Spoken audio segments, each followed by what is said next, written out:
Assalamualaikum warahmatullahi wabarakatuh. Nama saya Muhammad Rifki Febrianto, NRP 519110000009.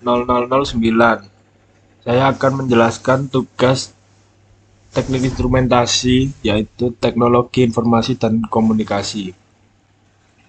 Transport layer. Transport layer merupakan lapisan keempat pada lapisan OSI layer.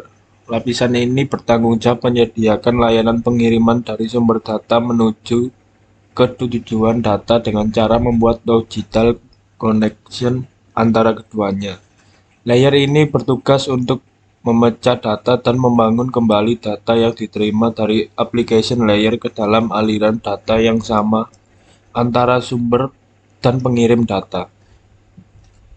Lapisan transport bertanggung jawab untuk menyediakan layanan-layanan yang dapat diandalkan kepada protokol-protokol yang terletak di atasnya.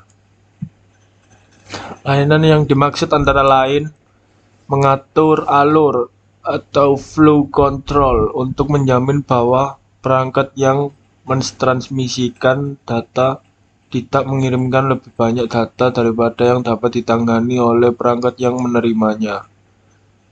2. Mengurutkan paket atau packet sequence yang dilakukan untuk mengubah data yang hendak dikirimkan menjadi segmen-segmen data. Proses ini disebut dengan proses segmentasi atau segmentation, dan tentunya memiliki fitur untuk menyusun kembali. 3. Penanganan kesalahan dan fitur acknowledgement untuk menjamin bahwa data telah dikirimkan dengan benar dan akan dikirimkan lagi ketika memang data tidak sampai ke tujuan. 4.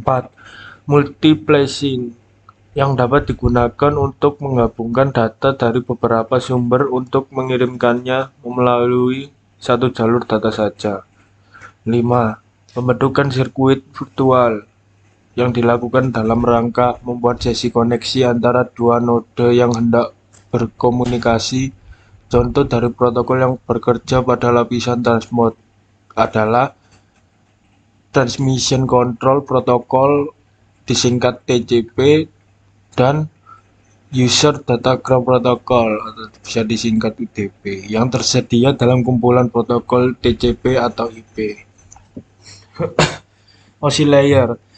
Istilah OSI sudah disebut beberapa kali. OSI, Open System Interconnection, merupakan suatu kerangka konseptual yang diwujudkan dalam 7 lapisan. 1. Physical layer. 2. Data link layer. 3. Network layer. 4. Transport layer. 5. Session layer. 6. Presentation layer. 7. Application layer.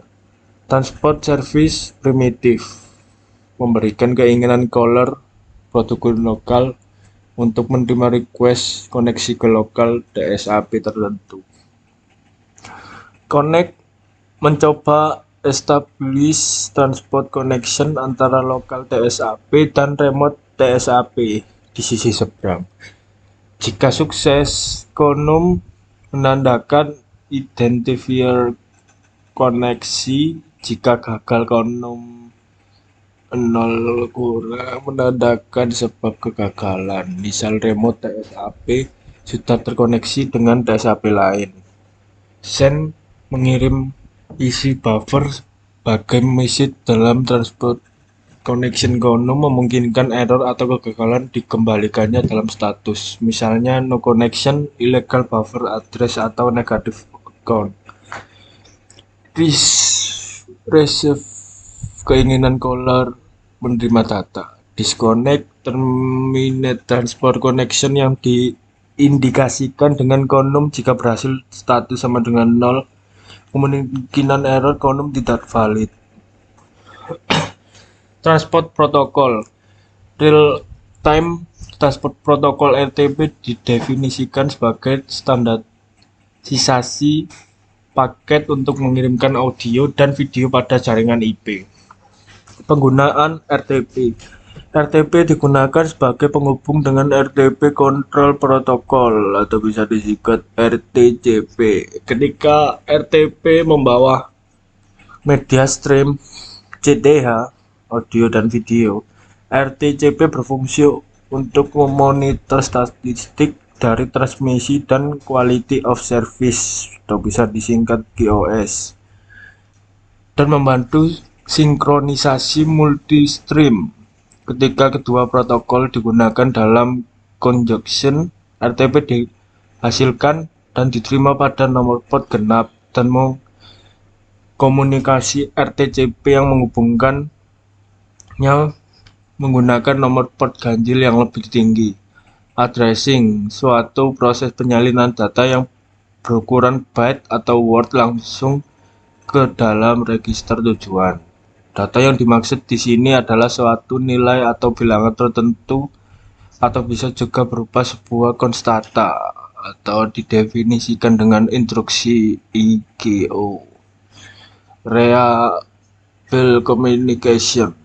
Untuk komunikasi yang andal, data dikirimkan dengan andal melalui kombinasi nomor urut dan pesan pengakuan atau bisa disebut ACK atau NAK. Setelah mendeteksi kesalahan atau kehilangan paket, sumber dapat memulihkan dengan mentransmisi ulang paket tanpa keterlibatan dari aplikasi pengguna. Mode ini menjamin pengiriman paket pesan tepat satu kali. TCP dan UDP protokol. UDP adalah jenis protokol internet yang memungkinkan sebuah perangkat lunak pada komputer bisa mengirimkan pesan ke komputer lain melalui jaringan tanpa perlu ada komunikasi awal.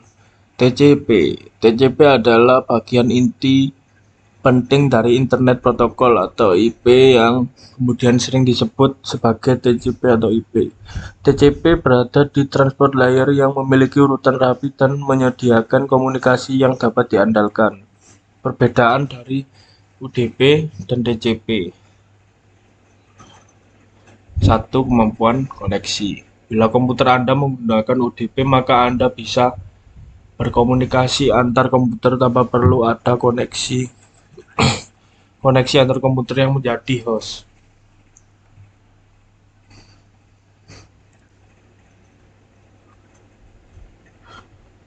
Karakteristik. UDP merupakan jenis protokol yang memiliki karakteristik connectionless atau tidak berbasis koneksi. Sedangkan TCP adalah kebalikannya.